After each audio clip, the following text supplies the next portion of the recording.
जिंदगी भइल बम बम बा ते का सोचले रे पगली कहानी मोर खत्म बा।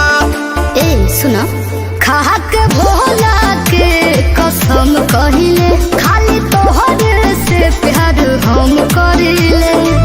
हम नली पटते सोझा से हो बनू जानी संस्कार दे भगबू की ना ते जब से कोइले गदारी दिल में बसी कोइले भंडारी रे। जब से कोइले गदारी दिल में बसी कोइले भंडारी रे।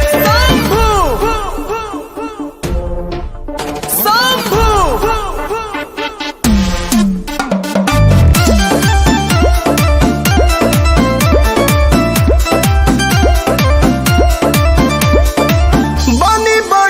खुशहाल रे नहीं खे कोनो मलाल रे केहू के ना जरूरत पवन के संगे जब बड़े महा